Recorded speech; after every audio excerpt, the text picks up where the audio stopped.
Praise the Lord. இந்த நாளும் இயேசுவின் நாமத்தினாலே உங்களுக்கு இனிய நாளாய் அமைவதாக. இந்த நாளுக்கான வார்த்தையை நாம் கவனிப்போம்.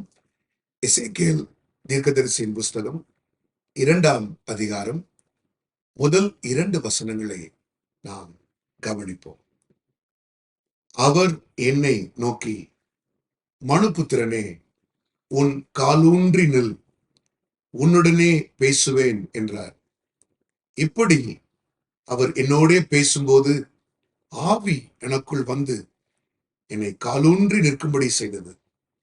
அப்பொழுது அவர் என்னுடனே பேசுகிறதை கேட்டேன். அருமையான கர்த்தருடைய பிள்ளைகளே, நம்முடைய தேவன் பேசுகிற தேவன். அவர் நம் ஒவ்வொருவரோடும் ஒவ்வொரு நாளும் ஒவ்வொரு நிமிஷமும் அவர் பேசுகிற தேவன். அந்த தேவன் நம்மிடத்தில் பேசுவதற்கு முன்பதாக என்ன சொல்லுகிறார்? இந்த நாளின் வார்த்தை என்ன? நில், கவனி, செல். இந்த காலை வேளையிலே தேவ சமூகத்திலே காத்திருக்கிற நாம் முதலாவது நம்மிடத்தில் ஆண்டவர் பேசுவதற்கு முன்பதாக நம்மை தோக்கி அவர் சொல்லுகிற வார்த்தை, மனுபுத்திரனே, உன் கால் ஊன்றி நெல். முதலாவது நாம் காலை ஊன்றி நிற்போம். எந்த இடத்தில் நீங்கள் விழுந்திருக்கிறீர்கள்? எங்கே நீங்கள் சோர்ந்து போயிருக்கிறீர்கள்? எந்த இடத்தில் தவறி போயிருக்கிறீர்கள்? பயப்படாமல் இயேசுவினுடைய கரங்களை பிடித்துக் கொண்டு முதலாவது நீங்கள் எழுப்புங்கள். எழும்பி உங்கள் காலை ஊன்றுங்கள். கால் ஊன்றுதல் என்று சொல்லும் பொழுது ஒரு மன வலிமையை கர்த்தர் உங்களுக்கு தருகிறார். நீங்க கால் ஊன்றி நின்னுட்டீங்கன்னா கர்த்தர் 2வது சொல்றாரு, கவனி, நெல். அடுத்தது கவனி. அந்த கவனத்தோடு தேவனுடைய சமூகத்துல இந்த காலை வேளையில அவர் பாதபடியில நம்ம நிற்கும் போது, கவனமாய் கேட்கும் போது அவர் செவிகளிலே நம்முடைய வார்த்தையை கேட்கும்படி சொல்லுகிறார். அந்த வார்த்தை நமக்கு கிடைத்த உடனே அடுத்து நாம் என்ன செய்ய வேண்டும்? செல்ல வேண்டும். வார்த்தையின்படி நடக்க வேண்டும். நெல், கவனி, செல். முதலாவது நாம் நிற்போம். கால் ஊன்றுவதற்காக நாம் நிற்போம்.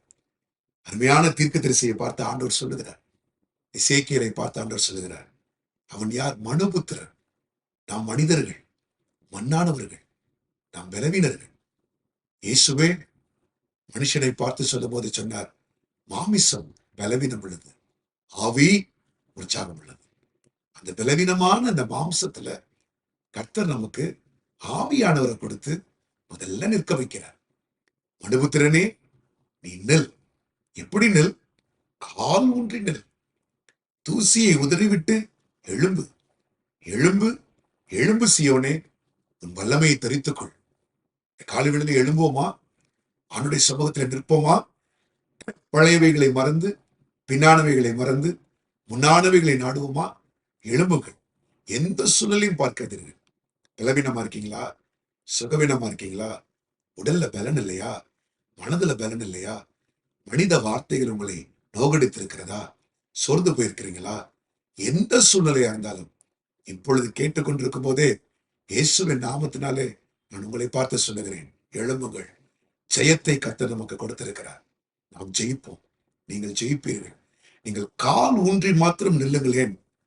அந்த 2வது வசனம் சொல்லுகிறது, அவர் என்னோடே பேசும்போது. இப்படி நான் உங்களிடத்திலே இப்பொழுது அந்த வார்த்தையை கொடுத்து கொண்டே இருக்கும் பொழுது, அந்த வார்த்தை வந்து கொண்டிருக்கும் பொழுதே ஆவி எனக்குள் வந்து, பிரைஸ் தி லார்ட். இந்த ஆவியானவர் நீங்க முடிவு பண்ணி எழும்புறீங்கன்னும் போது அந்த வார்த்தை, அந்த ஆவியானவர் உங்களை எழும்ப செய்கிறார். காலூன்றி உங்களை நிற்க செய்கிறார். அருமையான கர்த்தருடைய பிள்ளைகளே, நீங்க காலூன்றி நிற்கும் பொழுது நடப்பது என்ன தெரியுமா?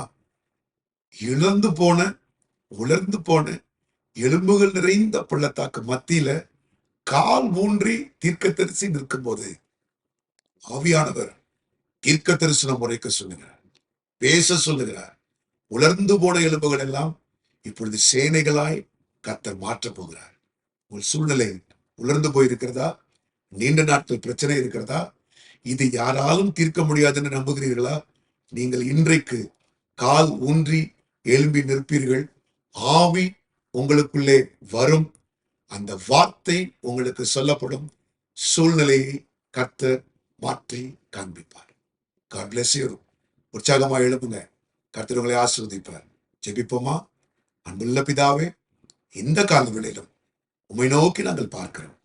யாரெல்லாம் எழும்ப முடியாமல் தவித்து போய் சோர்ந்து போயிருக்கிறார்களோ, ஆண்டவரே, அவர்கள் மனதளவிலும் உடல் அளவிலும் உற்சாகம் பெற்று எழும்புவார்களாக.